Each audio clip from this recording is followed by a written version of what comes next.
Meu nome é Marcelo Zarski e eu acho que eu sou o cara mais cético que tem hoje no podcast aqui. Mas vamos lá, vamos papear. Meu nome é Anderson Rosa, conhecido também como Frater Goya, e nós vamos hoje levar a sua alma para uma viagem inesquecível. É, isso aí. Estamos aqui com o nosso convidado especial, Stefano. Se apresente para a galera aí, Stefano. Eu sou o Stefano Molinar, tô aqui hoje metido a curioso e é isso, vamos trocar uma ideia. É isso aí. A gente falando sobre isso, para quem estiver ouvindo aí, mas é um lance que a gente vai estar falando sobre música e ocultismo, né? Eu falei que eu sou o cara mais cético, porque eu tô ligado com o Stefano ali, ele curte essa vibe e tal, curioso. O Goya trabalha com isso e eu sou o cara que tira sarro do Goya por algumas coisas, mas eu tô ligado, ele já me conhece, então eu falo pra ele, cara, eu acho muito legal isso que você faz, mas eu não acredito em nada disso aí, mas eu acho mó da hora, cara. Até o dia que eu transformar você num sapo, né? Né? Vamos lá. Vamos lá. Mas é isso aí, a gente vai papear sobre isso, que eu acho mó legal, como eu falei, e conhecer mais, né, sobre essas coisas, sobre a relação da música também com isso, que tem pra caramba, né? Depois da nossa vinheta.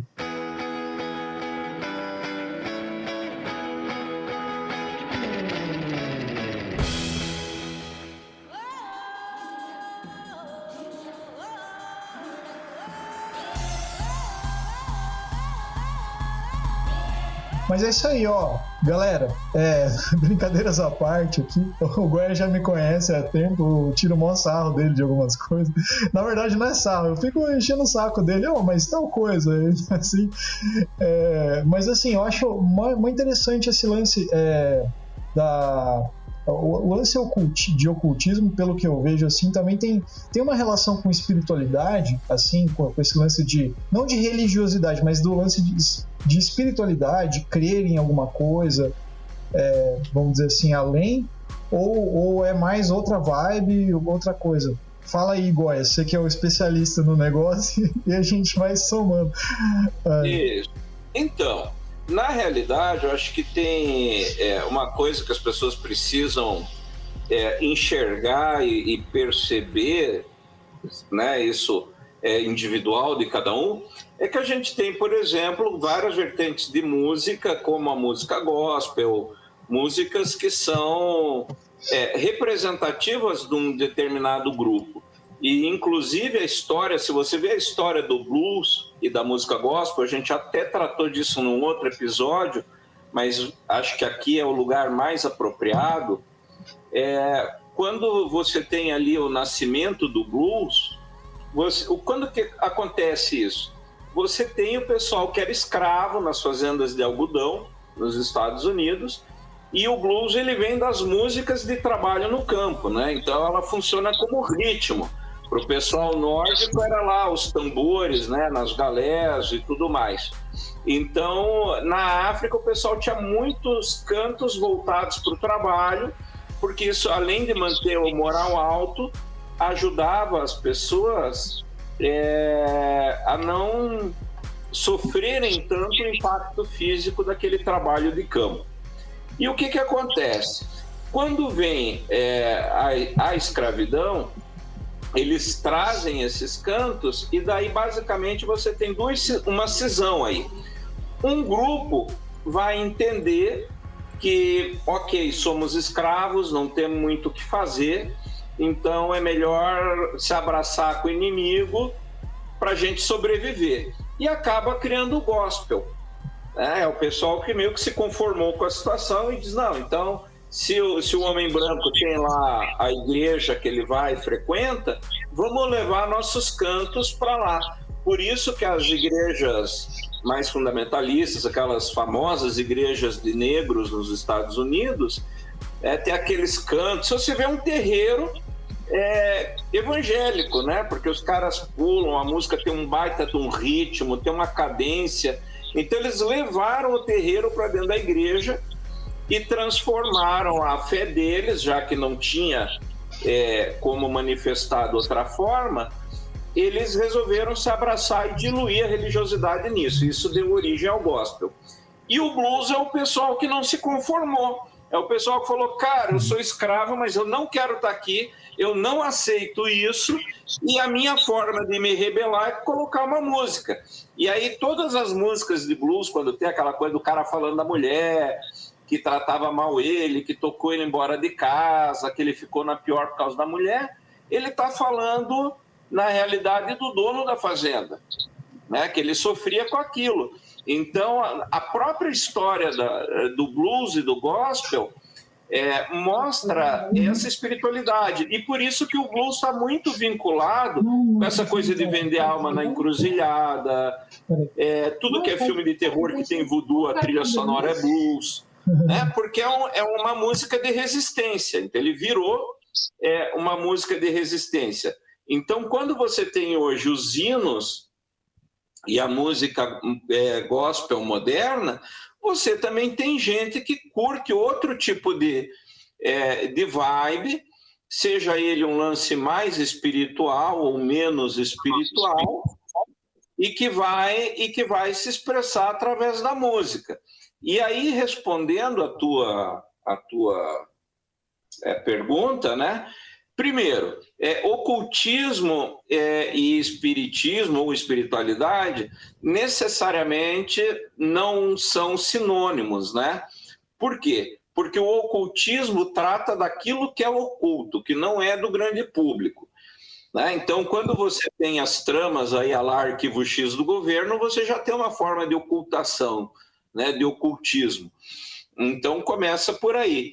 E segundo, que você tem uma definição que é exoterismo e esoterismo. Exoterismo é aquilo que é para fora. Então, por exemplo, as religiões, como a gente conhece, seja ela qual for, que são para o grande público, então essas religiões elas são a espiritualidade exotérica, que cada um acessa, vai lá, reza, se confessa, faz o que bem entende, o que for próprio daquela religião, toca o seu atabaque, né, como no caso da Umbanda, etc.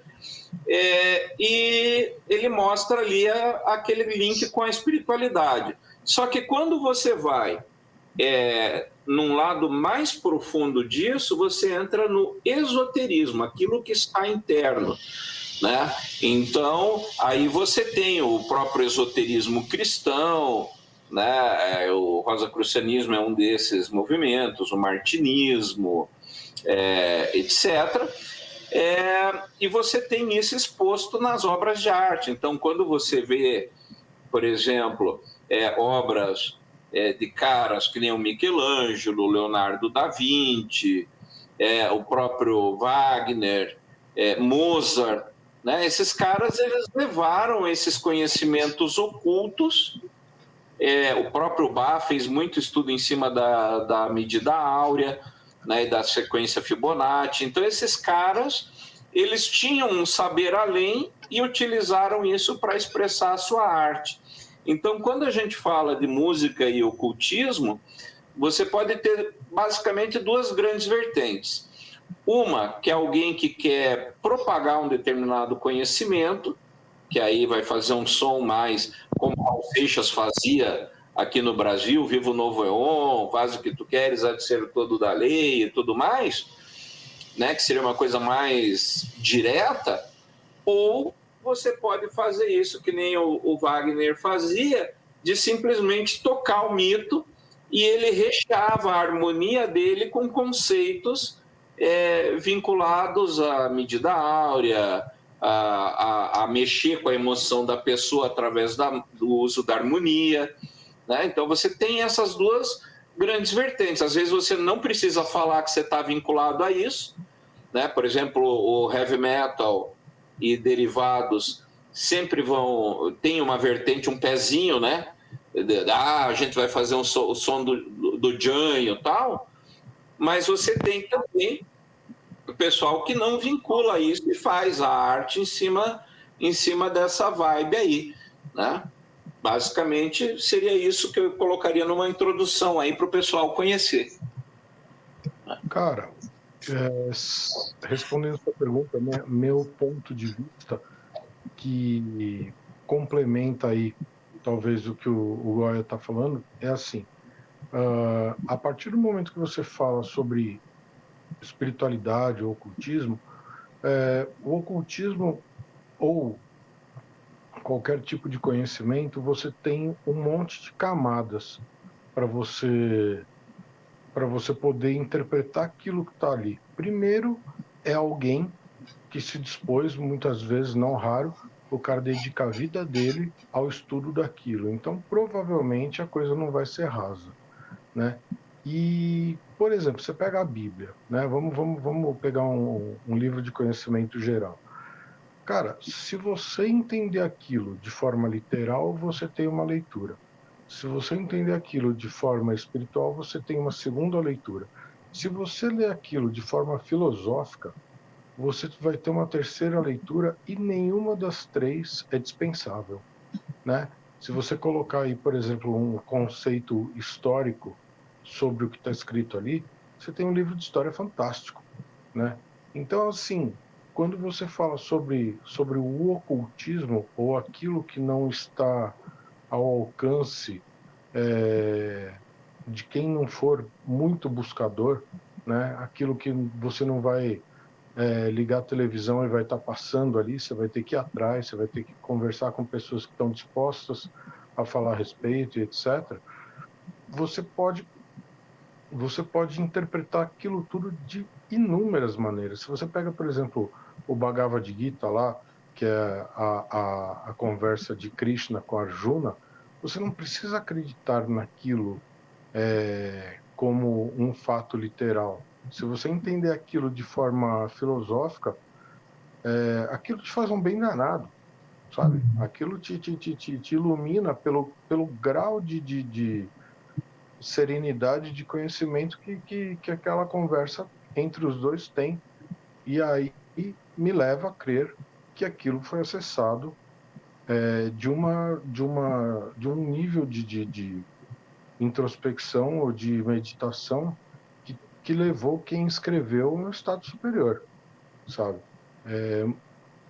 E de só complementar rapidinho uma história curiosa minha, eu fui ateu convicto até os 24 anos de idade. E a forma que eu deixei de ser ateu foi a forma mais patética possível. Eu estava em São Tomé das Letras, estava numa trip muito errada, com uma galera esquisita. Eu dispensei esses caras porque eu não suportava mais. A hora que os caras foram embora, um hippie amigo meu falou assim: "E aí, o que você vai fazer agora? Você está sozinho?" Eu falei: "Tô." Ele falou: "Vamos com a gente está indo, eu e um grupo aí de amigos estamos indo para a roça comer cogumelo."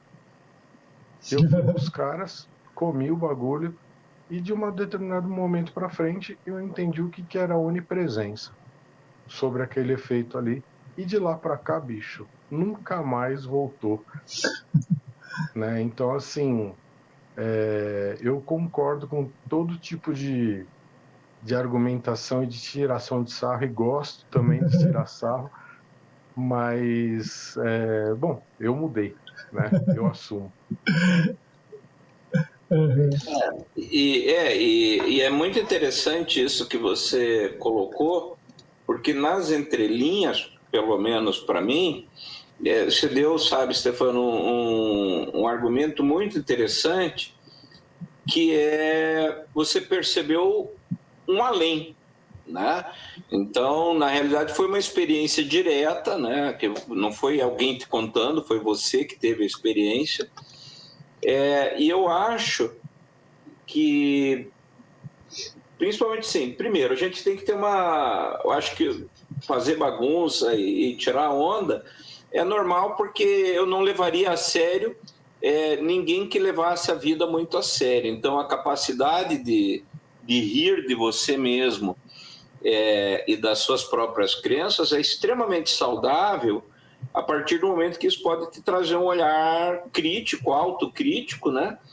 É extremamente válido. E quando você se percebe numa situação onde você passa por uma experiência, qualquer que seja ela, você percebe que existe um outro lado, seja ele que esse lado, seja o que for, se isso é entender o self, como querem ali os junguianos, se isso eu fiz uma viagem astral. Na realidade, eu não gosto desses termos, porque eles limitam a experiência, né?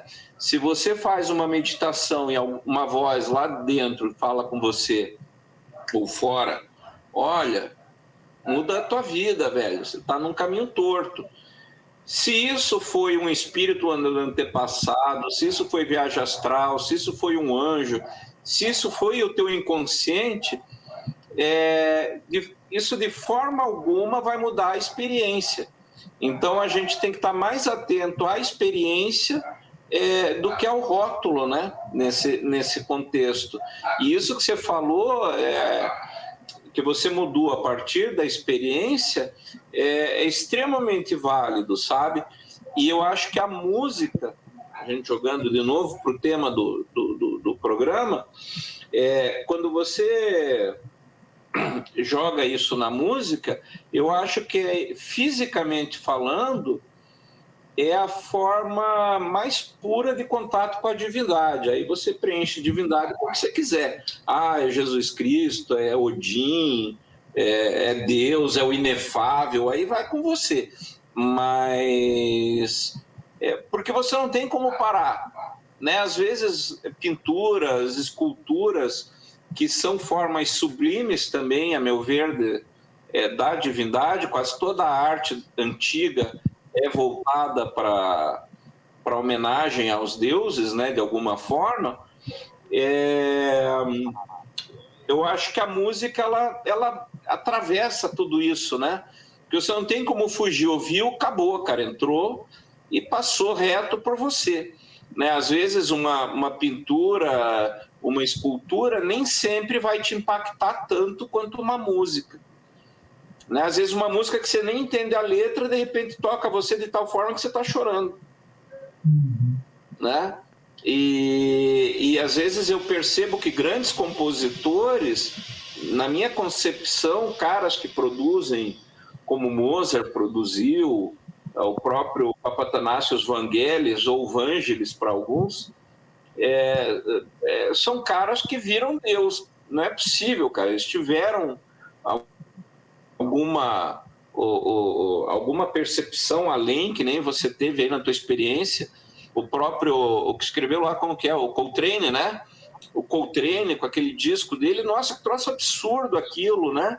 E ele verbalizou, né? Isso partiu de uma experiência interna muito, muito profunda, né? E eu tinha que colocar isso num disco. Deixa eu falar aqui também. Eu acho que... Não, eu concordo com isso daí. Isso que você falou, Goya, tipo assim, é bem o que eu acredito que acontece. É porque o que me vem à cabeça, assim, quando a gente fala, tipo assim, de acreditar ou não em alguma coisa, é que as coisas são muito mistificadas. Acho que é uma maneira também da gente colocar nome para as coisas e sensações, sei lá, né? Então, acho que daí entra as religiões, né? Mas eu tipo assim, não me considero que eu sou ateu nem nada, porque eu sempre questiono alguma coisa, sabe? Sempre tem alguma coisa. E o ateu, geralmente, não acredita em nada, né? Assim, além, né? Então, assim, eu não sei no que eu acredito, vamos dizer assim, mas eu acho que não eu acho que o que acontece é que tem muitos nomes e muitas, como que eu posso dizer, muitas definições para, às vezes, para uma coisa só, que é você, por exemplo, que nem você deu o exemplo de você fazer uma meditação e alguma coisa lá dentro de você falar, vai por aqui, sabe, pensa nisso, sabe? Aí as pessoas dão nome para isso, né? Chama de Deus, chama disso aqui. Acho que tem muita coisa para explicar uma coisa só, entendeu? Lógico, eu acho que isso são caminhos, né? Tipo, são vários caminhos que às vezes levam para um único sentido, que é você compreender você mesmo, você, vamos dizer assim, não colocando você como centro do universo nem nada, mas eu estou dizendo assim, você entender se encontrava, sabe, assim, você conseguir, sabe, como que eu posso dizer assim, estar bem, estar presente, vivendo, sabe, essas coisas assim. Então eu penso nisso daí, né? O Stefano falou tipo assim, eu parecia que eu tava tirando sarro, cara, mas eu não tô tirando sarro, não, eu tô enchendo o saco, porque é que o Goya, ele sabe, eu ia na casa dele, que agora a gente não se vê, né? Mas ele já chegava com as cartas de tarô dele, que eu acho legal pra caralho, aquelas artes, aquelas coisas, tudo. Daí eu ficava perguntando, mas e tal coisa? Como é que é? E não sei o que, mas assim, não é uma maneira de falar, de menosprezar, sabe? Era só enchendo o saco mesmo dele, que a gente se conhece, então era mais isso. Mas eu não quis dizer nesse sentido de tirar sarro, de falar, isso aí, sabe? Porque cada um tem uma crença, cada um, né, tipo, não dá pra falar que é ruim ou não, cada um crê no que quiser, né, vamos dizer assim. Né? Mas eu acho que é isso. Eu acho que é muito mistificado algumas coisas, sabe, nesse tema, sabe? Quando você falou ocultismo, a palavra ocultismo já gera um monte de dúvida, um monte de pergunta, sabe? Tipo assim, mas o que é? Mas será que, sabe, que ele tá falando que nem o lance da renovação carismática lá, que as pessoas oram em línguas e não sei o quê, e daí fica, sabe, aquela coisa. Eu participei uma época de um grupo de jovens que era da renovação, e, cara, sinceramente, eu não entendia umas coisas, sabe? Aí você tava lá no momento, por exemplo, lá na oração, naquele negócio, e eu ficava tentando entender o que estava acontecendo, vivenciar aquilo, mas aquilo não me, sabe, não parecia que era algo meio forçado, entendeu? Para mim, na minha experiência disso, né? Foi quando eu comecei a questionar umas coisas. Daí foi indo por uns caminhos assim também, de que eu já era músico e as pessoas falavam que eu só tinha que tocar aquela música, que se eu tocasse outra música isso era errado. Aí, sabe, entrou várias outras questões assim que acabou me afastando disso. Trítono, né? Oi? Os trítonos, né? Não, era meio que assim, tipo, tem igreja que não tem, tipo assim, que os caras são músicos e são músicos, tocam onde for. E lá, por exemplo, lá onde eu frequentei, era um pouco específico, assim, por exemplo, se você estava no Ministério da Música lá, e você tinha uma banda de rock, por exemplo, que tocasse o que for, que não fosse da igreja, para eles era errado, você não podia estar fazendo isso. Ou você optava em tocar as músicas que não eram de lá, ou você optava em tocar, sabe? Daí essas coisas foram entrando em atrito com o que eu acreditava na época. Oi? Exatamente, música do mundo, a música do mundo. Oi, cara, eu tenho muitos amigos que são evangélicos, que frequentam igrejas evangélicas, que não pensam assim, e assim, que geralmente, e são igrejas que são, assim, que pegam mais no pé de algumas coisas, e os caras escutam sons, escutam os Dream Theater da vida, as outras coisas assim. Sabe assim, que assistem Star Wars e gostam pra caramba, vi a camiseta, eu lembrei. E piram no Star Wars, aquele conceito. E tem gente que lá, por exemplo, na época, não era assim, sabe? Aí isso foi me afastando disso, sabe? Talvez, eu não sei, eu acabei ficando um cara um pouco descrente de algumas coisas por causa disso ou não, mas foram experiências que eu fui tendo, sabe? E só para completar o que eu estava falando, não deixe você falar, Stefano, mas era o que o Gaia falou, esse lance da música ser muito forte, cara, não sei o porquê, porque é uma... na minha concepção, a música é uma das maneiras de se expressar assim, o som, né, é muito, muito orgânico. E quando a gente pinta, quando a gente escreve, é algo que a gente bota em alguma coisa. E a música, cara, sei lá, a gente pode cantar, a gente pode reproduzir, é muito, sabe, orgânico isso, sabe? Então eu acho muito forte. E realmente, cara, tem músicas que você escuta que te tocam de um jeito que você fala, porra, que dá vontade de chorar, dá sensações diferentes, sabe? Então eu acredito que isso pode ter, por exemplo, ao meu ver, pode ser algo muito maior, sabe? Ou simplesmente pode ser algo que tocou o meu eu nostálgico de alguma coisa, que me fez lembrar um momento, sabe? Também, sabe? Eu não sei. Mas é uma maneira de eu ver, assim, eu acredito nesse sentido, assim. O Stefano até saiu. Se você parar para pensar, 70% do nosso corpo é água. E música, antes de mais nada, é vibração. Então, a partir do momento que você entra em contato com a vibração, inclusive existem estudos sobre isso, que mesmo... Bom, o surdo lá, o Beethoven, né, que era surdo, ele compunha encostando a cabeça no piano. Então, ele compunha pela vibração, não necessariamente pelo som. Então, a música ela vai influenciar 70% do teu corpo. Você assistir uma orquestra ao vivo, tocando, por exemplo, Carmina Burana, que tem o ritmo muito forte, nossa, aquilo tem um impacto extremamente profundo em você, né? Porque o teu corpo reage, o teu cérebro está dizendo, eu não gosto disso, né? Se você ouve os cantos tribais, né, que nem nos próprios terreiros de Umbanda, Candomblé, que rolam a atabaque ali fervendo, nossa, cara, o teu corpo responde. Não interessa a tua crença, aquilo entra em você, te atravessa como um todo, né? Então, por isso que a música toca tanto, né? Mas fica a reflexão. Deixa eu passar para o Stefano, que senão ele vai ficar revoltado com a gente. Não estou nem um pouco revoltado, estou gostando muito de ouvir. Mas, bom, primeira frase a ser dita é: e no início era o verbo, né? E os hindus acreditam que o universo é o Om, ou seja, os caras estão falando exatamente a mesma coisa, né? Música é vibração, e não só reverbera na água, ela reverbera em cada átomo do nosso corpo, né? Eu creio que música é magia, né? Assim, de certa forma.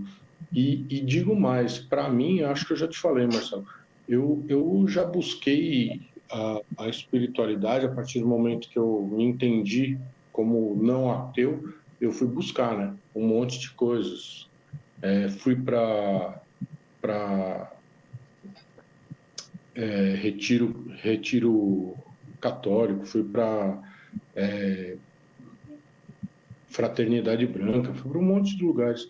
E, cara, eu vou te falar, o meu maior exercício espiritual é acordar de manhã, me olhar no espelho e falar assim, cara, você tem que estudar tétrades, você vacilou ontem na harmonia daquela música, você estava desconcentrado não sei aonde, você pega de manhã e você lida com todos aqueles teus, aquelas nidanas, né, ou aspectos negativos do teu eu, e você transforma aquilo em ouro, sabe? Você pega aquele monte de chumbo que tá ali, que precisa, que não tá bom, e você pega aquele negócio, você busca o chumbo da tua alma e vai transformar aquilo em ouro. O objetivo da vida do músico é melhorar até o dia de morrer.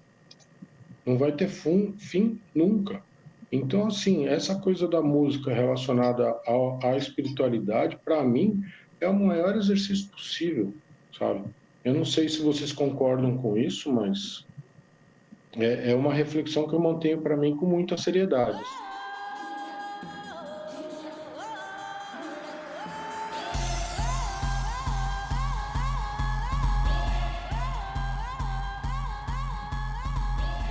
E se você jogar, por exemplo, que música, enquanto frequência, ela é número, né? Então, Pitágoras mesmo fez um estudo vastíssimo em cima disso, né? A pentatônica vem a partir daí, né? Se você vê que música é número, e a gente acabou de falar que a música emociona, como é que uma equação matemática emociona você? Então, a gente somos tocados por isso, né? E é óbvio que a música, né? Newton, que era um tremendo de um físico, pai da física moderna, estudava muito isso, tanto é que ele criou o conceito de música das esferas. porque ele buscava uma espiritualidade além da física, né? Então, para ele, o físico era uma expressão da divindade. Então, independente, né, a gente está falando do tema aí, ocultismo, mas, na realidade, qualquer música que fale de espiritualidade, seja ela a música da igreja, que você toca lá na bandinha da igreja, seja uma música no terreiro, com você tocando tambor, ou a própria música do... como que é? Da capoeira, né, ali no berimbau, você vai ver que isso está muito perto do ser humano, seja o Om, né, dos hindus.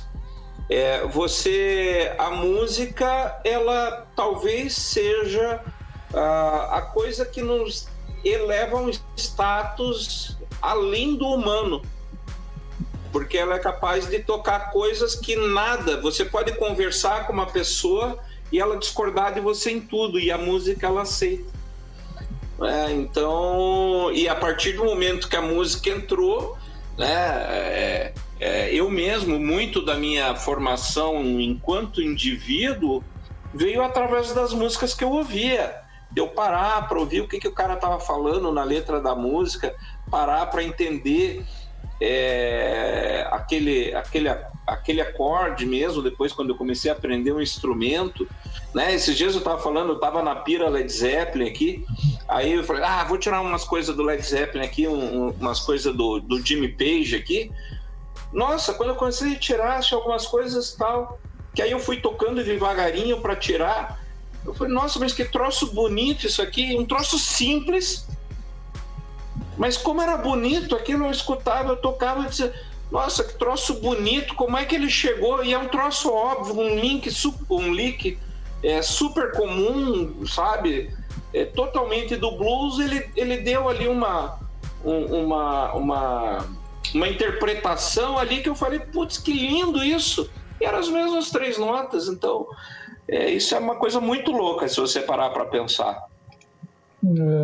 O que o Stefano falou ali do que é a espiritualidade para ele ali, eu tenho um pouco dessa relação aí, Stefano, de você assim, ao meu ver, assim, né, o que eu entendi que você faz assim é você tentar cada vez mais se conhecer, né, vamos dizer assim, como um ser que quer, sabe, tá sempre somando, vamos dizer assim, no caso de sempre melhorando, no sentido musical mesmo falando, né?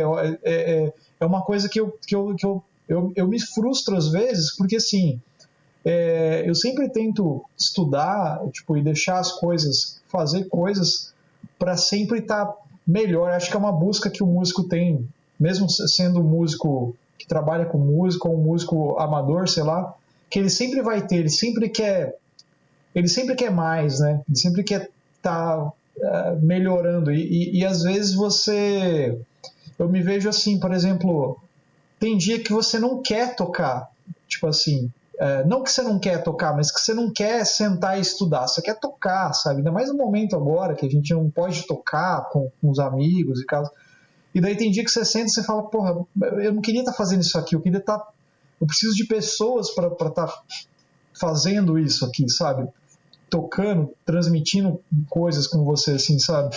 Então, mas deu a entender um pouco disso daí, cara, tipo, que é uma busca que você tem com você mesmo, né? E talvez essa, como que eu posso dizer, espiritualidade seja uma coisa que uma coisa interna que você tem que resolver, sabe? É algo muito maior, eu quero dizer, sabe, assim. Dá a entender isso, não sei se é bem isso. E só um adendozinho do Led Zeppelin. Cara, que engraçado. Hoje eu tava escutando uma música. Eu liguei como fui trabalhar cedo, liguei o Spotify nas descobertas da semana, só para ver o que apareceu de coisa lá para mim conhecer. E apareceu uma música apareceu um primeiro som da lista, era uma música do Tony Williams.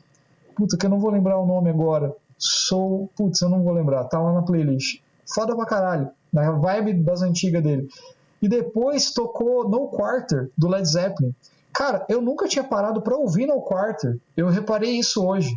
E eu falei, caralho, cara. Tanto que eu voltei. Eu falei, vou escutar de novo. Essa música só. E, porra, realmente, aí você vê qual que é do negócio, né, cara? Do som, do que os caras estavam vivendo naquela época lá, sabe? Porra, foda demais, cara. Assim, só o que você falou do No Quarter, do LED, eu lembrei, cara. Pode falar, Stefano. O LED, para mim, dessas bandas todas, né? A minha banda de paixão é o Sabá. Mas o LED é uma banda que não tem nenhum tipo de estereótipo, cara. O que você escuta dos caras, eles estão sempre te surpreendendo e num nível muito profundo, assim. E rapidinho só, falando sobre o LED, sobre essa coisa celestial que os caras tinham e tal, cara, Starway to Heaven não é à toa que ela é uma obra de arte, que ela é reconhecida mundialmente. Essa música tem uma construção sublime, bicho. A música é muito bem construída, ela é muito bem percebida. Eu não sei de onde eles tiraram isso, mas assim, ela é praticamente algo que Mozart faria, assim, sabe? Ao meu ver, assim, sabe? Ela é cristalina. E o desenvolvimento dela, para mim, é perfeito. Era isso. E o próprio Sabbath, né, o Tony Iommi com os trítonos, né, que ele trabalha muito, principalmente ali nos 4 primeiros discos, eles trazem uma sonoridade ímpar. Eu gosto muito dos anos 70, ali, 60, 70, porque era um período que o pessoal estava experimentando sem preconceito, né? Vamos ver o que dá, vamos fazer isso aí. Você pega daí o Mahavishnu na orquestra, pega esses malucos também, você vai ver essa turma toda explorando os limites do que dava para fazer com o instrumento, com a música, o próprio progressivo com a ideia de incorporar música clássica, sonoridades estranhas. Quantos instrumentos, né? O quanto, né? Ali se inventou a bateria eletrônica, se inventou os sintetizadores, porque os caras diziam, não, tem que ir além, tem que romper. Então esses caras, eles eram magos na acepção do termo. Se a gente pega, inclusive, a definição clássica que o Crowley dá, que magia é a arte ou a ciência de causar mudanças com a força da vontade. Então esses caras tinham uma vontade tremenda de mudar. Então eles fizeram, tiraram leite de pedra, né? O Kraftwerk, que eu também adoro, né? Os caras criaram um instrumento que não tinha. Vamos fazer uns barulho louco aqui. Com o quê? Não sei. Inventa aí, né? E daí eles foram rompendo limites, criando limites, para ver aonde eles conseguiam chegar. E tanto é que você vê hoje, está tendo muito um revival de anos 70, porque meio que a música chegou eu acho que a música chegou num beco ali, que os caras falaram, estamos sem ideia, precisamos revisitar. Onde que foi inovador? Vamos voltar. E daí voltaram lá, estão voltando para os anos 70 para trazer essa vibe aí de novas descobertas, né? Não sei. Eu gosto bastante. O Stefano falou do LED, né? A minha banda, assim, que eu gosto pra caramba, assim, que eu falo, cara, esses caras é o Rush, cara. Eu adoro, cara. E eu gosto de tudo, cara. Eu falei pra vocês aquela vez. Eu gosto de tudo, gosto desde as coisas do começo lá, mais prog, aquele primeiro disco mais hard, até as coisas dos anos 80, assim, eu acho muito, muito bem feito, cara. Tem uma música deles, cara, essa música eu me emociono, cara, que chama-se Losing It, que eu não lembro de qual disco que era, se era do Signals. Puta, essa música é demais, cara, E assim, a sonoridade é muito, sei lá, muito tocante pra mim. E falando assim, você tá falando desse lance, né, do som, né? E de como que a galera experimentava. um movimento, assim, não tem muito a ver com o tema que a gente está falando, mas eu acho que pode trazer um pouco mais para somar, mas um movimento que eu achei que foi muito interessante na música, assim, isso daí engloba o final dos anos 70 ali, foi o pós-punk, cara, que Joy Division, essas bandas assim, eu não gosto de todas as bandas desse período. O Joy Division em particular eu acho muito interessante, porque eu acho que eles trouxeram umas coisas diferentes, sabe, na hora de fazer música. O The Cure é a minha banda assim preferida desse período, assim, porque era um negócio que era denso, se fosse ver nas letras, era uma coisa mais, sabe, introspectiva, vamos pensar assim. Os caras falavam em coisas pesadas ali, só que a música não era assim, a música não era densa, assim, para baixo. Geralmente a sonoridade era mais alegre. Você pega o Boys Don't Cry do The Cure, por exemplo, né? Pô, a sonoridade alegre, se for ver, mas os caras estão falando de uma parada densa ali, né? Então eu acho que foi um movimento muito forte nesse período e com certeza teve influência tipo da literatura, desse lance dos poetas, tipo do Poe, desses caras mais da... Como que é esse período mesmo, Goya? Você que manja? Dos poetas... Ali o Poe, ele é mais romântico, né? Não, mas era o gótico, né? O Poe. Dessa galera do gótico, que tem um pouco dessa coisa. Byron, né? Era um pouco de romantismo, né? Exato. Mas tem um nome desse movimento aí, cara. Os poetas... eu não vou lembrar agora, cara. Do mal do século.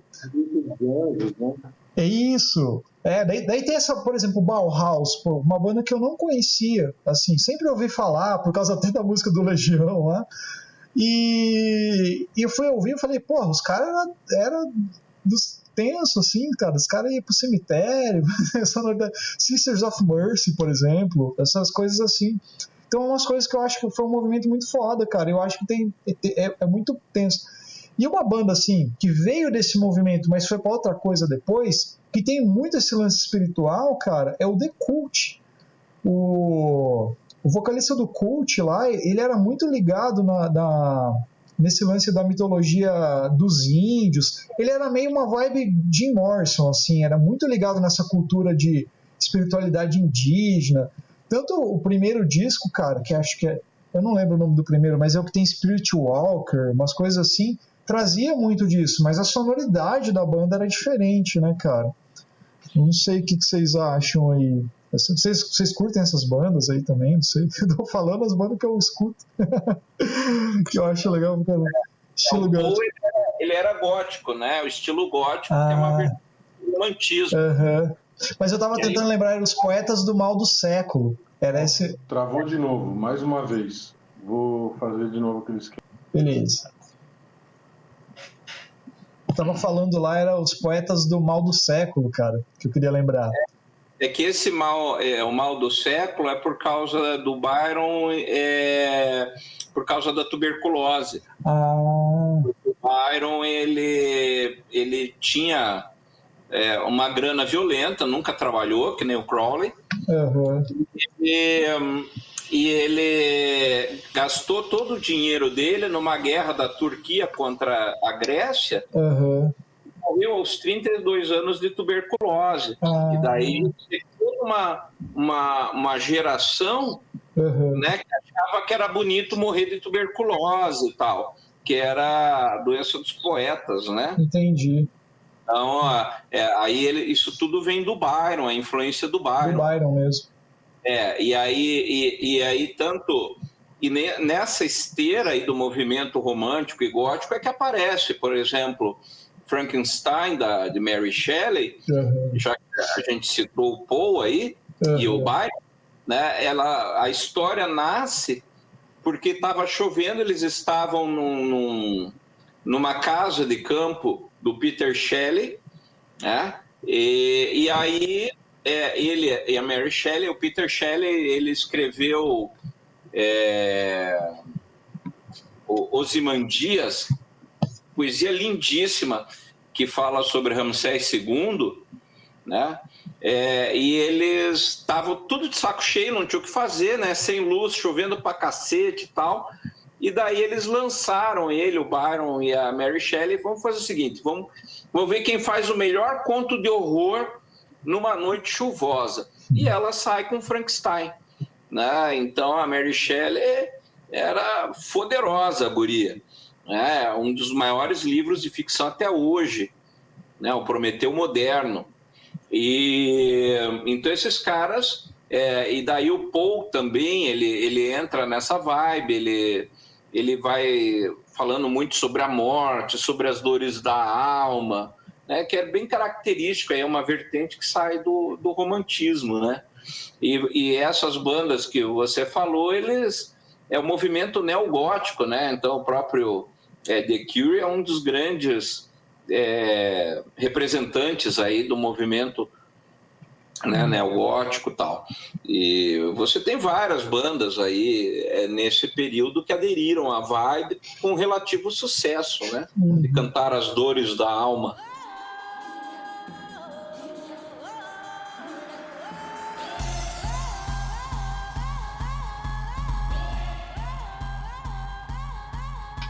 Eu queria retomar um assunto que não ficou um pouquinho para trás, e queria fazer uma relação entre essa coisa que você falou sobre, que a gente estava conversando sobre o músico, né, de estudar, de sempre estar buscando se melhorar, com aquilo que o Goya estava falando da música da década de 60, dos caras estarem sempre buscando o novo, né? Que era uma pira de você conseguir extrapolar o teu contexto, a tua assenta, né? E cara, sobre aquela pergunta que o Goya me fez semana passada, qual que é a sua... Isso daí ficou na minha cabeça o tempo todo, né? Qual que é o sua forma para fugir da Matrix, para tomar a pílula vermelha, né? E bicho, hoje eu percebo que a Matrix, ela tá muito ligada com essa coisa.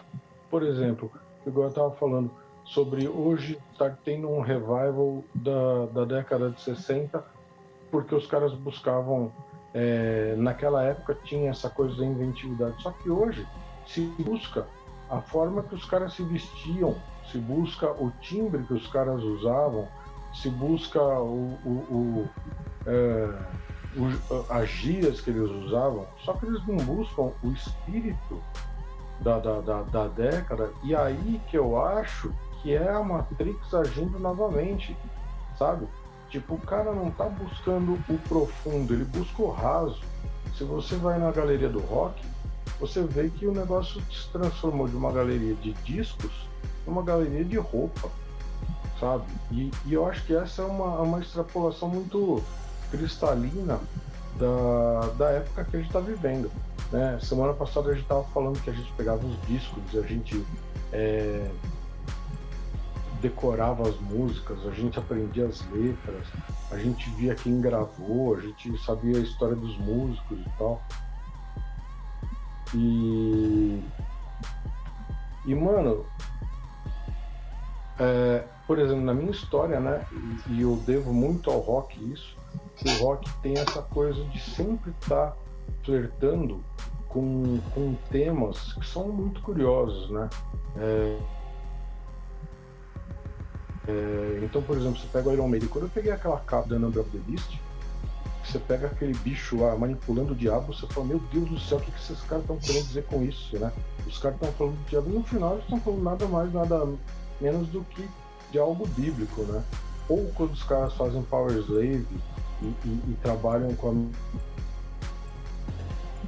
a mitologia egípcia, ou quando os caras falam sobre Alexandre o Grande. Então, assim, o rock para mim foi a porta de entrada na curiosidade filosófica sobre o que é o oculto, né? Quando você pega o Ozzy falando sobre o Mr. Crowley, você fala, o que esse maluco que esse cara tá falando, sabe? Então, assim, só fazendo um apanhado de todas as ideias. Houve uma época, para mim, que a galera buscava se aprofundar em qualquer coisa que eles estavam fazendo. Tipo, você está fazendo uma letra, vamos fazer algo com conteúdo. Vamos fazer uma música, vamos fazer algo com conteúdo, vamos propor alguma coisa. Né? Não sei se nova, né? Porque a arte é a tentativa de busca do novo, não necessariamente que você vai ser bem sucedido, mas você tem que necessariamente buscar, senão não faz sentido, senão vira artesanato, né? Então, assim, hoje eu percebo que a Matrix ela traz a gente sempre para o externo, né? Sempre para o exterior, para a roupa, para o palavreado, etc. E não busca isso. Então, assim, só fazendo uma correlação entre os assuntos assim e sobre a pergunta da semana passada que o Goiânia fez. E tem isso, né? Eu até coloquei aqui que a Matrix, ao invés de tentar ajudar a despertar, ela tenta ajudar no adormecer, né? Então vamos botar roupa bonitinha, o cabelo da época, a gíria da época, que isso deve ser o suficiente para o cara permanecer adormecido, né?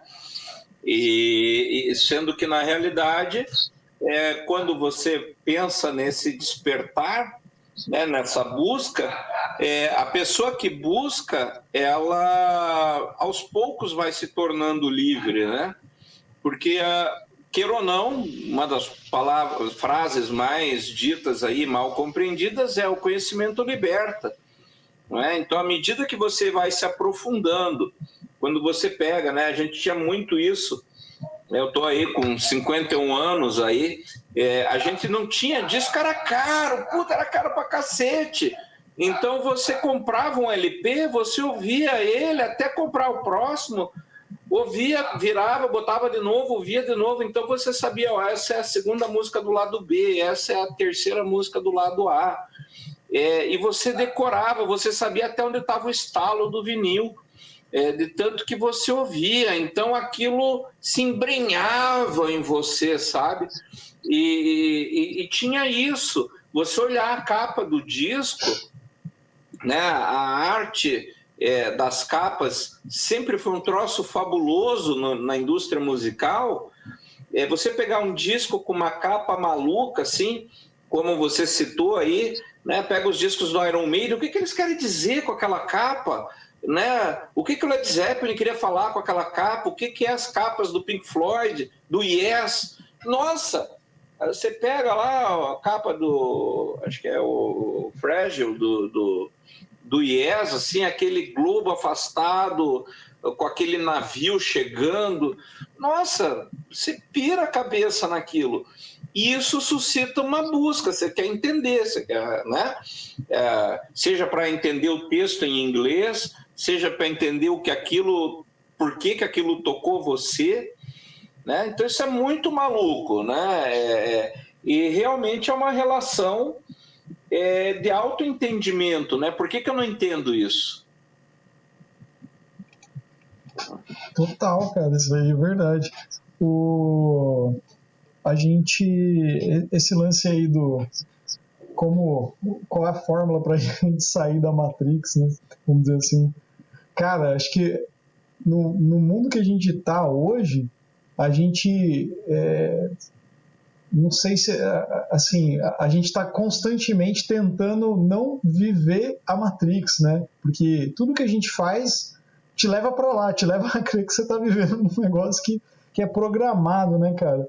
Eu acho que o que a gente pode fazer de melhor é tentar cada vez mais se afastar desse lance, sabe, de ser moldado, sabe, assim, de ser de viver dentro de um negócio, assim, sabe, que é o que a Matrix faz, né, vamos dizer assim. E eu vou citar uma parada que eu vi o Fabinho Leal falando uma vez. E a gente, até no papo que a gente teve com ele, a gente falou sobre as instituições, talvez algumas instituições moldarem, né, os músicos a tocarem sempre aquilo, né, sabe? Às vezes entra num lugar que é mega conceituado e sai tocando igual, todo mundo tocando a mesma coisa, sabe? E daí eu vi uma vez ele falando, cara, sobre hierarquias que, né, por exemplo, a escola tem uma relação. Foi só um trechinho e ele falou sobre isso, que ele achava errado isso, né, da escola ter uma hierarquia, sabe, de você, professor tá no pedestal que vai ensinar um aluno que está abaixo, sendo que é uma relação de troca muitas vezes que você tem, tipo, com a pessoa, que é um ser humano, ela chega com uma história para você, vamos dizer assim. Obviamente você pode colocar alguns caminhos que você seguiu, mas é uma relação de troca. E eu acho que esse lance, cara, de pensando em hierarquias, vamos dizer assim, é uma das coisas que a gente acaba ficando preso, num sentido de...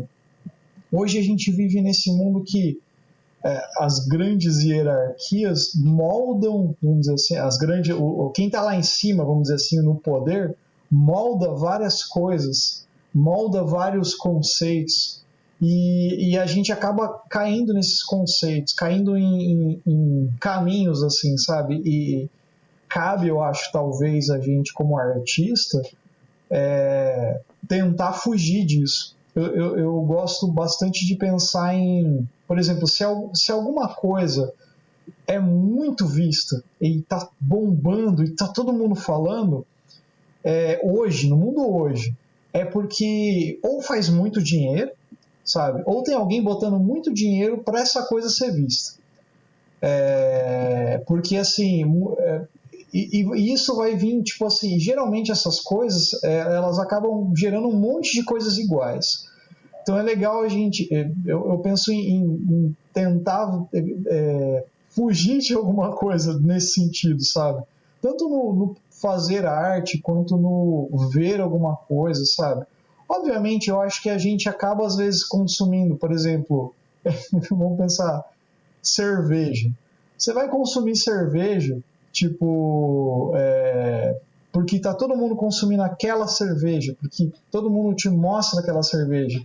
Só que às vezes você vai consumir uma outra cerveja, no caso de, não quero falar como produto, mas de você experimentar, beber aquilo lá como algo que vai te fazer bem, sabe? Então você vai tentar ir atrás de algo diferente, sabe? Eu quero tomar aquela outra cerveja ali, porque eu nunca tomei daquela ali, sabe? Então é uma relação meio nesse sentido. Falou. Deixa eu só ter uma relação com o que você está falando. Uhum. Bicho, isso que você está falando, para mim, é a história do ocultismo. Porque, bicho, por exemplo, eu estava lendo outro dia sobre a deusa Ishtar, né? Que com o advento do cristianismo, que o cristianismo vem e ele começa a demonificar um monte de até então deuses, né? Que eram para aquelas civilizações, eles eram deuses. Aí o jesuíta chega lá, o cristão chega lá e fala: mano, isso aí que você tá fazendo, você vai pro inferno, cara. Você vai para um lugar vermelho, cheio de enxofre que pega fogo. Isso daí não pode. Aí os caras começaram a transformar essas divindades em demônios. Então eles foram, quem continuava a acreditar em Ishtar, que foi transformado em Asmodeus depois, eles começaram a cultuar aquilo secretamente. Aquilo tinha que ser debaixo do conhecimento geral. E quem queria conhecer aquilo tinha que buscar pelos seus próprios méritos, sabe? Tem que fugir da Matrix, tem que buscar aquela cerveja que não é necessariamente aquela que está todo mundo te oferecendo, tá ligado?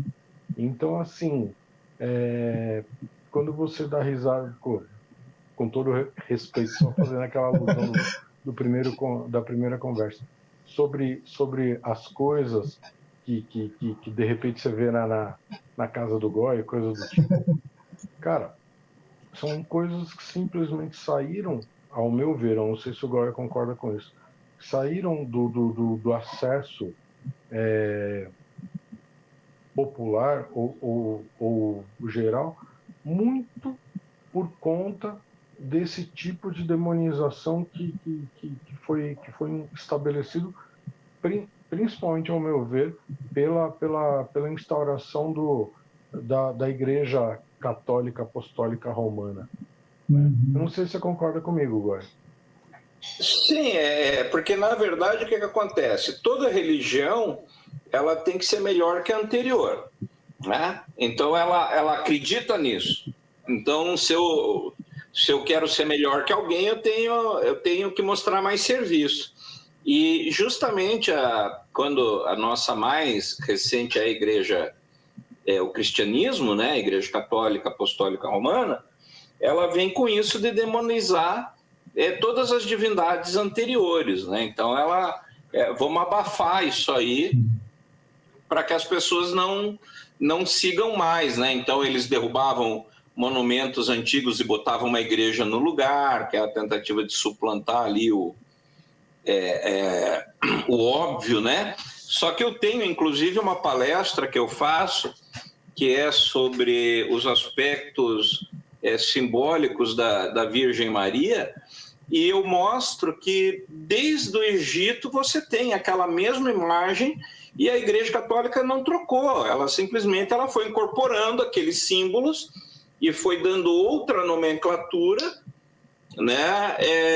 A partir disso os símbolos continuam lá, né? Que hoje é um podcast, mas senão eu mostraria aqui. Você consegue perceber, então você tem a mesma imagem da Virgem com o bebê criança amamentando, na Ísis amamentando Horus, né? O Marcelo citou aí Ishtar, né?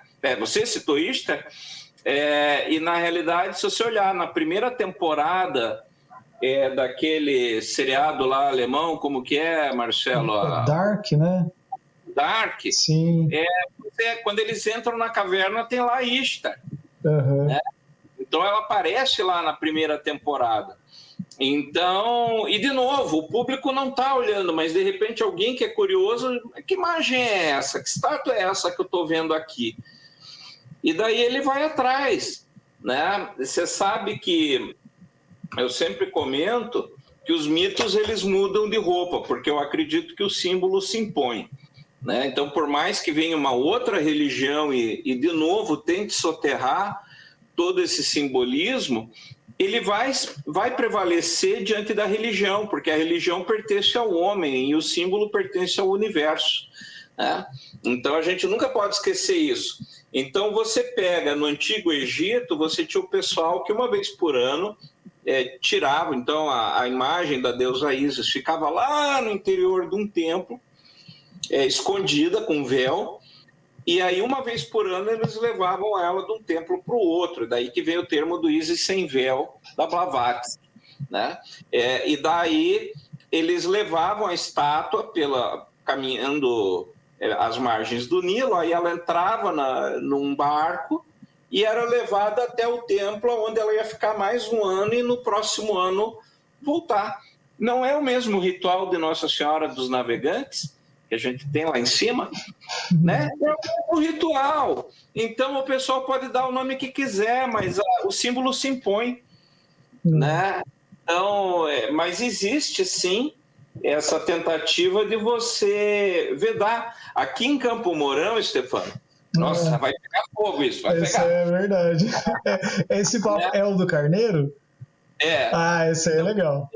Então aqui Campo Mourão, para o nosso ouvinte que não sabe, é um dos maiores produtores de soja do Brasil. Então, é uma cidade principalmente de trabalho agrícola, exploração agrícola. E aí eles, para ajudar a economia da cidade, eles criaram uma festa chamada Carneiro no Buraco. Essa festividade acontece sempre no primeiro, acho que é o primeiro sábado de julho, uma coisa assim, né? E daí você tem o carneiro, que é cozido numa panela, num buraco em brasa, e daí no dia, na semana do carneiro no buraco, então eles fazem uma cerimônia para dar a entrada na semana do carneiro no buraco. Aí você tem o padre que vai lá fazer uma oração, um determinado ritual. Você tem a Miss Carneiro no Buraco, que é uma jovem escolhida para simbolizar a beleza, aquela coisa toda, as virtudes. e você tem daí o sacerdote do fogo, acho que é esse o nome, que é os caras que acendem o fogo lá, o braseiro, no buraco, para colocar o carneiro que vai ficar enterrado, cozinhando uns dias. Se você olhar, isso é uma festa totalmente pagã, porque você tem a Virgem, você tem o sacrifício do carneiro e você tem o poder transformador do fogo, né? Lembrando que Eliphas Levi falava, né? Igne natura renovatur íntegra, pelo fogo a natureza se renova inteiramente. E para arrepiar a turma, Inri, né? Era o que estava escrito lá em cima da cruz, né? Então, Jesus Nazarenos Rex Iudae, né? E Levi diz, pelo fogo a natureza se renova inteiramente, ou Igne natura renovatur íntegra. Então você está repetindo, e é uma festa das colheitas. Então, uma comemoração das colheitas de junho, que você vai ter as fogueiras de Beltane, lá no hemisfério norte, né? E aí você pega a nossa brincadeira de São João, então as crianças brincando com pau de fita, pulando fogueira, né? E que, na realidade, se você pegar, pular fogueira, né? E principalmente o casal, que aí os noivos pulam a fogueira, né? Era um ritual de fertilidade, né? Para o pessoal celta, a cultura celta era considerada para você dar fertilidade para o casal poder ter filhos no festival de colheita. Então, as crianças dançando ao redor do pau de fita, antigamente eles botavam um pênis mesmo, enorme, com fitas, e as crianças iam dançando também em homenagem à virilidade, né? O pau de sebo não quero nem imaginar o que seja. Então você então você vê que esses símbolos eles se perpetuam, né? E aqui ainda eu tive outras experiências, que eu fui em cidade que teve aquela geada negra, e eu vi a cidade meio largada, assim, meio fantasma. Eu perguntei, mas cadê? Quantos habitantes que tem aqui? Corumbataí do Sul. Ah, tem 3 mil. Nossa, mas não parece. Porque agora só tem uns 1.000 e tantos. Eu falei, mas por quê? Ah, porque teve a geada negra e o pessoal saiu daqui para ir para outras cidades procurar serviço, né? Então, é um pessoal que segue o ritmo da natureza, né? Vai lá no culto evangélico, mas na realidade quem manda na vida dele é a natureza. Então você vê que a gente continua perpetuando rituais pagãos, né? Com outro nome. Então tá aí, né? Não precisa ir longe. Total essa história aí, né? Com o advento da culpa, né? A culpa é um elemento, como você deve saber muito bem, Marcelo, mas é uma contribuição cristã aí que, Nossa Senhora, né?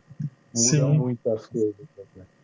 Com certeza. Esse lance do carneiro aí, o dia que a gente trocou uma ideia, né, sobre isso, a gente fazia um esquema aqui na minha escola de música que reunia uma galera para ver um filme e depois discutir sobre o filme. Então a gente trazia e ficava trocando uma ideia. Aí o Goya trouxe essa discussão, né, falando, daí eu falei, caraca, eu nunca tinha pensado nisso, assim, porque que nem eu fui criado dentro da igreja católica, por causa da minha família, mas eu fiz a catequese, todas aquelas coisas assim, mas eu nunca gostei disso. Eu fiz porque era obrigado a fazer, né? Acho que a maioria das pessoas acabam fazendo isso. E daí só que como você é criado dentro de uma cultura, de ir na missa, de não sei o quê, pegar o santinho lá, sabe? Você meio que tem essas questões, né, assim. E daí quando o Goya falou, eu falei, caralho, mano, nunca tinha parado pra pensar nesse ponto. E realmente cara. Várias coisas que o ser humano vive hoje, né, assim, dentro da igreja, é meio que regido por uma coisa que é fora da igreja, né, pela natureza, né, que pelo que a gente vê, assim, grande parte disso, né, de rituais pagãos, vamos pensar assim, é o ser humano compreendendo o mundo ao redor dele através dos fenômenos, né, das coisas que acontecem, dá para entender isso, né, assim. E vale até contextualizar o que eu entendo por pagão, né? Para mim, pagão, porque às vezes o pessoal aí que está ouvindo, muitos têm uma orientação judaico-cristã, então vai dizer, nossa, eles falaram sobre paganismo o programa. Mas o que é o paganismo? O paganismo, ele nada mais é do que uma forma de você entender que você é parte do mundo ao teu redor. Então, eu estou no mundo... É diferente de aquilo, eu adoro o fogo, adoro o poder do raio. Não, não é isso. Mas é você perceber que está num mundo que chove, que está num mundo que tem geada negra, que está num mundo em que você tem aí uma pandemia que está matando pessoas e que as pessoas não estão prestando atenção no recado por trás disso, né? Que você faz parte do mundo, você não é fora dele. E principalmente as religiões judaico-cristãs, elas separaram o ser humano da natureza. Então elas disseram assim, tem um Deus lá em cima, um ser humano que foi feito para reinar sobre tudo, e a natureza. E o pagão não, ele entende, cara, eu sou parte disso, eu tenho que conviver com isso, então eu vou buscar o melhor jeito de me integrar com esse todo, e entendendo que eu não sou separado dele, porque se o mundo acabar, eu acabo junto, eu não vou ficar flutuando no espaço, né? Então isso é o paganismo. Então, para que as pessoas entendam, que o pessoal tem uma noção, às vezes, paganismo é adorar o demônio. Não tem nada a ver, é você se perceber enquanto parte de um conjunto maior, né? Que você está ali parte daquele conjunto, né? Eu sou o guitarrista, mas tem o baterista, tem o baixo, e para a música sair, todo mundo tem que tocar junto.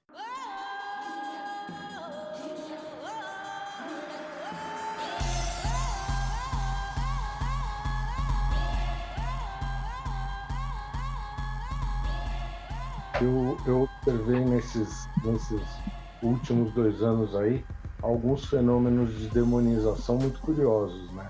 Por exemplo, vamos citar o Sérgio Moro, né? Que até então era o herói nacional, e de repente, a hora que o cara entra em desacordo com o mito, em 25 dias, 30 dias, o cara se transformou em nada, né?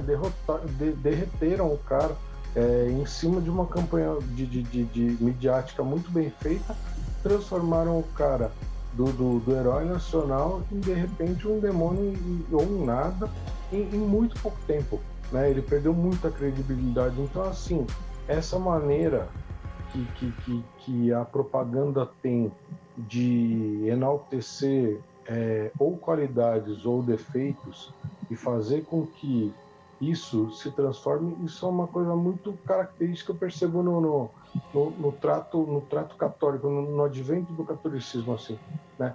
E, por exemplo, a palavra pagão, eu não sei se naquela época as pessoas se entendiam por pagãos, eles simplesmente não eram cristãos, eles tinham, né? Porque o cara que é druida é pagão, o cara que é wicca é pagão, todo mundo que não faz parte do cristianismo, ele é taxado como pagão. Então é uma coisa negativa, né?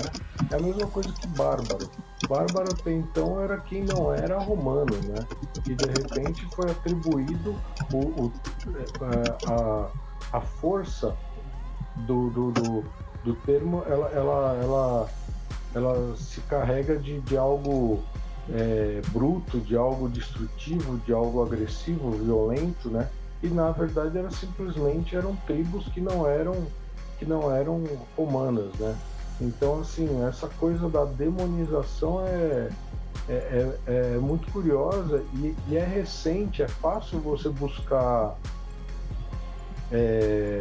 registros que dizem que, por exemplo, os deuses vikings não eram adventos demoníacos, eles eram de uma outra cultura, né?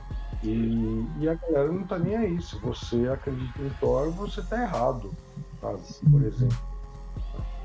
Pois é, mas é justamente isso, né? É uma visão maniqueísta, né? Eu e o outro é sim ou não, preto no branco, né?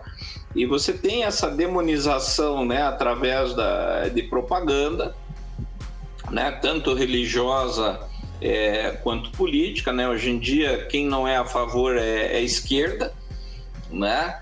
Então, mesmo que você não seja, mas só de você dizer, eu não concordo com essa ideia, olha, eu vou pintar de verde. Pô, cara, verde não vai combinar aqui, bota uma outra cor. você diz isso que você é da esquerdalha. Então, quer dizer, você tem um reducionismo de discurso, né? A palavra da hora é polarização, né? Polarização, e aí que tá. Vamos voltar para o tema principal: música e ocultismo. De acordo com tudo isso que a gente falou aqui, e que a gente já mais ou menos concordou que o ocultismo, longe de ser uma coisa que vai fazer você vender a sua alma para o cramunhão, dos sete peles, né? Se é que é possível você vender a sua alma, né? Mas, vamos lá, a gente já concordou que o ocultismo não é isso, mas que ele pode ser algo que vai abrir sua cabeça para ter outra percepção do mundo. Aí a percepção que você vai ter vai depender de você, né? Do quanto você vai atrás, do quanto você entende, do quanto você vai entender à medida que você estudar, né? Isso, você pode se tornar um ocultista dentro do catolicismo, né? Os jesuítas são caras que manjam muito de magia. Só que se você perguntar, eles vão dizer que não, óbvio, tá? Só que é uns caras que estudaram muito profundamente muita coisa. Então, tem uns caras muito bons ali, franciscanos, tem uns caras trevosos, tem uns caras manjam do babado, né? Então, não dá para a gente ignorar isso. Então, o ocultismo a gente já associou, de certa forma, que é a busca por um conhecimento mais amplo, ok? Né? Então, será que a gente pode dizer que você poderia, através da música, ao invés de ser uma coisa negativa, ser suscitado a buscar o melhor de si, a buscar um conhecimento melhor e abrir sua cabeça? Isso a gente também concorda? O que vocês acham? Fala, Marcelo. Cara, eu concordo super. Eu acho que a música vai expandir. A música. Cara, são 12 sons, 12 notinhas, cara. Vamos pensar assim. E, mano, você olha o tanto de coisa que já foi feito com essas 12 notas. Fora os microtons, essas porra tudo aí dos indianos que os caras tocam lá, cara. E olha, cada vez que você escuta, você fala, caraca, da onde que os caras tiraram isso aqui, mano? Que nem eu tava escutando no Quarter hoje, eu falei, mano, da onde que veio isso, cara? Então eu acho que total, você consegue buscar o máximo. Obviamente, você tem que ir atrás. Aí fica a minha pergunta, falando pra analogia da cerveja lá, qual que é a receita que vocês têm para experimentar aquela cerveja diferente? Para ir naquela cerveja lá, para fugir da outra cerveja. Mas pra gente indo para um final aí, né, para não estender muito nosso papo. Mano, é o seguinte, a gente falou bastante sobre música enquanto espectador, né? Mas vamos nos colocar como músicos, então, né? Cara, para mim, um momento de despertar, um momento de conexão profunda é quando você tá fazendo um som, bicho. Quando você tá com uma galera, todo mundo assim, ó, na vibe, todo mundo se jogando, sabe? Pode ser o som que for, velho. Você pode estar tocando Pink Floyd, você pode estar tocando Giant Steps, né? Mas eu, particularmente, eu me conecto mais profundamente quando eu tô tocando jazz. E aí, quando você tá naquele momento que tá todo mundo, bicho, tocando o que quer, naquela hora, contribuindo com o melhor de si, suando, sabe? Tipo, todo mundo de olho fechado, prestando a maior atenção do mundo, porque qualquer coisa que você coloque ali pode acender o grupo, que aí é um momento de desindividuação, porque você está trabalhando por uma coisa maior. Você tem um grupo ali, ó, que não está pensando no individual, ninguém está pensando no eu vou me sobressair, não. Você está construindo uma catedral, bicho, sabe? Em conjunto, naquele momento, e assim, uma coisa que você faça ali, você pode ascender aos céus, ou você pode descer ao inferno. E cabe você escolher aquilo. Você pode fazer uma coisa ou outra. E tudo bem, sabe? Esse é um momento que, para mim, na música, é o que eu chamo de o maior exercício espiritual que eu já tive na minha vida. Cara, eu nem sei o que acrescentar. Eu ia falar que concordo com tudo isso aí que você falou, cara. Exatamente. Né? Daí a importância, depois a gente faz o merchan, daí a importância de você aprender um instrumento musical. Né? Isso já, depois a gente faz o merchan. Mas veja só, é isso que vocês falaram, né? O Marcelo fez a pergunta crucial, né? Como identificar, como sair isso? Né? Acho que, primeiro de tudo, a gente tem que aprender que ouvir não é um movimento passivo, ele é um movimento ativo. Então, o ouvir ele tem que ser uma busca. A gente não pode simplesmente ficar deitado, bobado, com a cabeça ali babando e as informações passando por nós. Mas ele é uma atitude ativa, né? Que é você aproximar ali. O que esse cara está dizendo? O que ele está fazendo? O que isso me modifica? O que isso está me fazendo sentir? Principalmente sem outra língua. O que isso por que isso está me emocionando, né? Então, ouvir e observar a arte, né? Tocar, né? A arte, ela envolve todos os 5 sentidos, né? Você tem coisas a serem tocadas, coisas a serem vistas, coisas a serem ouvidas, coisas a serem lidas, né? E faladas. Então, a arte ela pede uma percepção ativa do espectador e não uma percepção passiva. Portanto, acho que o primeiro critério que você tem que ter para escolher uma boa banda, já que estamos, né, na música bem pontual, é você ouvir aquilo que mexe com você e tentar entender isso. A partir disso, qualquer música pode levar você para este lado do ocultismo enquanto expansão de consciência, expansão do conceito de beleza, de divindade e de espiritualidade. Eu acredito nisso. Né?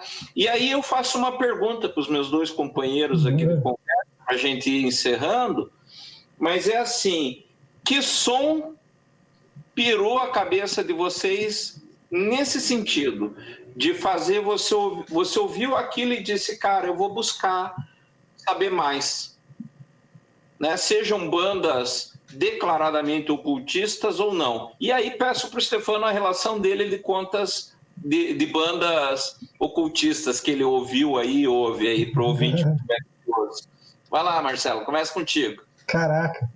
Mano, eu citei assim, tem muita música que me marca, cara, que, sabe, assim, que eu, porra, foda. Mas, assim, uma música que eu escutei, que eu falei, meu, isso aí é foda. É a Losing It do Rush. Porra, eu escutei aquela música e na hora que entra o solo de guitarra, eu achei sensacional, cara. Eu falei, meu, da onde que esses caras estão fazendo isso? Que me fez, tipo assim, depois de velho já, de ouvir, de coisas assim, sabe? Mas se eu falasse, por exemplo, alguma coisa instrumental, acho que ia ser meio... Porque, lógico, quando você vai estar estudando... Eu comecei tocando rock and roll, né? Eu fui entrar para outras coisas depois, para estudar jazz e outras coisas assim depois, por influência, tipo, da galera que eu comecei a ouvir e tal. Então, tudo me influenciou, né? Tipo, desde o Coltrane até o Miles e outros caras assim, sabe? Mas pensando em música, assim, que falou, essa música bateu forte, Losing It foi uma música muito forte. E um disco do Monk, que chama-se Brilliant Corners, uma coisa assim, que tem Epistofry, eu acho. Aquele som, é um som que eu achava muito louco, cara, assim, que eu escutei. Eu lembro que eu fui fazer um festival de música em Curitiba, aquela oficina de música em Curitiba, e foi antes de eu ir para Tatuí ainda. E o Michel estava dando aula de guitarra. E daí eu lembro que eu fiquei num lugar longe, daí eu ia pro conservatório, pra escola, era no colégio estadual de manhã, e na época eu tinha um Discman, cara. Eu ficava escutando um Discmanzinho gravado com as músicas, com daquele negócio na cintura. E daí eu lembro que eu escutava esse disco aí pra caramba, cara. E eu falei, meu, que sonzeira.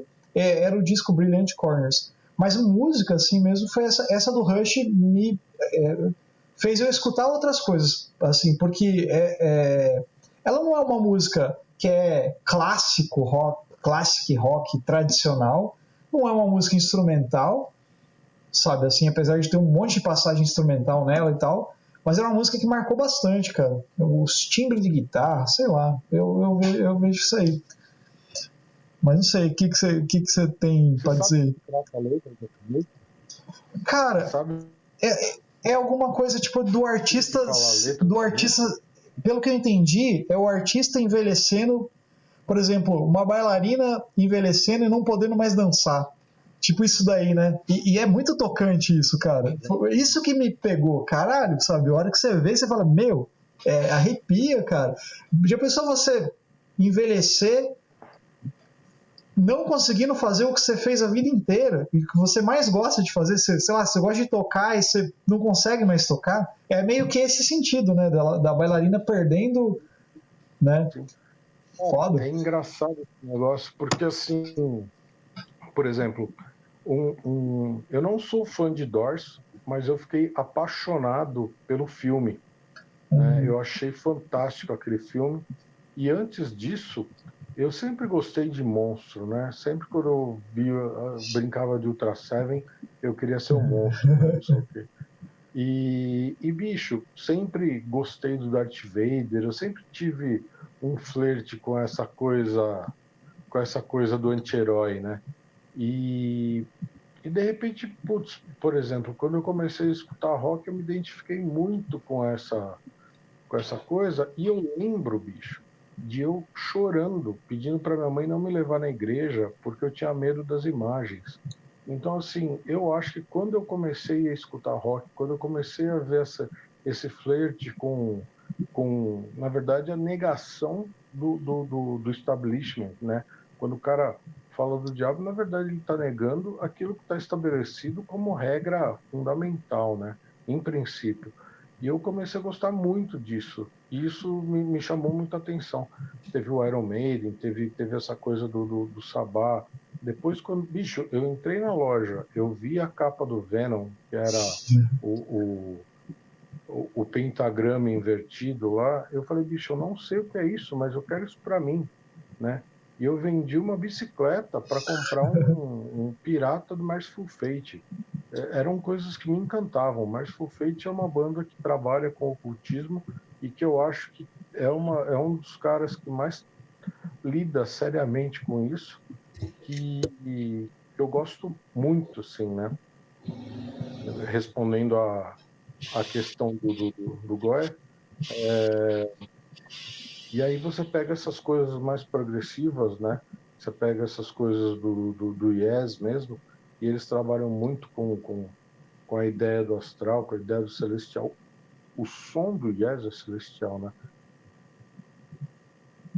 Quando você escuta os caras tocando, parece que você está escutando uma sinfonia de anjos. A impressão que eu tenho é essa, né? Isso daí me pega muito. E quando você pega os jazzistas e até os eruditos que não professam, como o Goya falou lá no começo, sobre o Raul e sobre Wagner, você pega, por exemplo, o Marcos falando sobre a Garpa, você pega o Coltrane falando sobre o disco Ascension, que é um dos discos mais malucos que eu já escutei na vida, que a primeira faixa, o Father, Son and Holy Ghost, e, bicho, é teoricamente um caos aquilo. E eu consigo entender qual que é a relação daquilo que ele estava tocando com aquela urgência da alma dele com o título da música, sabe? Isso daí é uma coisa que para mim faz muito sentido.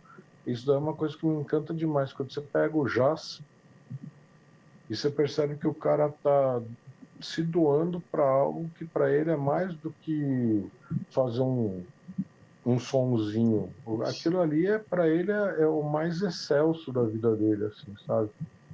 E eu acho que a relação entre música e ocultismo, como a gente está falando, para mim é muito isso, assim, sabe? É tipo essa coisa de você transformar algo que é, em princípio, material, né? Que é vibração física, atômica, em algo que te eleva, né?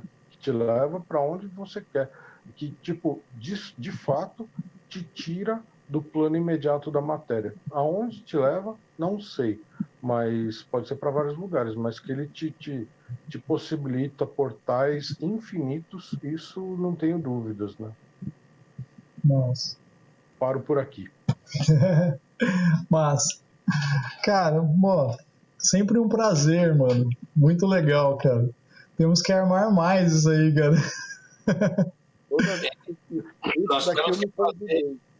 Nós temos que fazer uma discussão aí sobre essas bandas aí que o pessoal atribui ocultismo, satanismo, né? Led Zeppelin, Sabá, Iron Maiden, todo esse pessoal aí, né? Tem que fazer uma especial só sobre isso. Certeza. Massa. Mas, cara, muito obrigado, Stefano, de novo aí, por estar somando aí com a gente, cara, batendo esse papo aí, muito massa.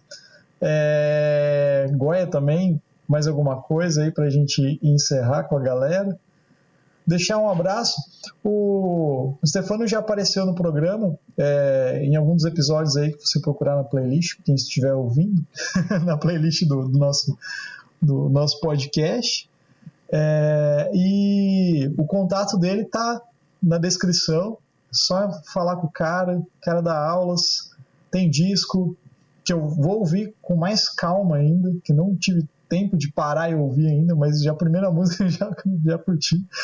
E é isso aí. E agora eu vou curtir mais ainda, porque daí você escuta pensando em tudo isso que a gente falou hoje, que daí você vê mais dentro do cara, né? Porra, o cara tá querendo passar isso, né? Muito legal isso. E é isso aí. Quer deixar um recado pra galera aí, Stefano? Cara, eu só quero agradecer. Foram dois dias aí muito legais. E, mano, não vou me convidar mais. Eu já me convidei para esse. Então agora deixa correr. A hora que rolar de novo, tô aí sempre. A hora que você chamar, tô aí sempre. Mas tá de boa. Deixa rodar. Beleza. Muito legal. Isso aí. Então, deixa eu fazer uma última palavrinha pra gente encerrar. Vai lá. Né? Diante de tudo isso que vocês ouviram aqui, é importante, então, perceber, aprenda um instrumento musical, saia da mesmice. Aprender música ajuda os neurônios, vai aprender, vai colocar novas ideias na sua cabeça, vai fazer você perceber a música no mundo ao teu redor, seja na rua, seja a música que você escuta quando faz a sua oração, seja a música que você percebe quando está tudo em silêncio e toca alguma coisa na sua cabeça. Então a música vai fazer de você com certeza uma pessoa melhor, né? E a ideia nossa aqui é expandir mentes, trazer você para uma outra percepção de mundo, né? Aqui nós estamos hoje com 2 convidados aí, né? O hoster, né, que é o Marcelo, e o convidado, que é o Stefano, que também dão aulas de música. Então imagine você ser agraciado com a presença dessas 2 mentes brilhantes, aí dedicadas a abrir sua cabeça, nem que seja na machadada. Fica o convite e vamos que vamos, né? O objetivo é ser uma pessoa melhor aonde for, né? Seja qual for a sua vibe. É isso aí, galera.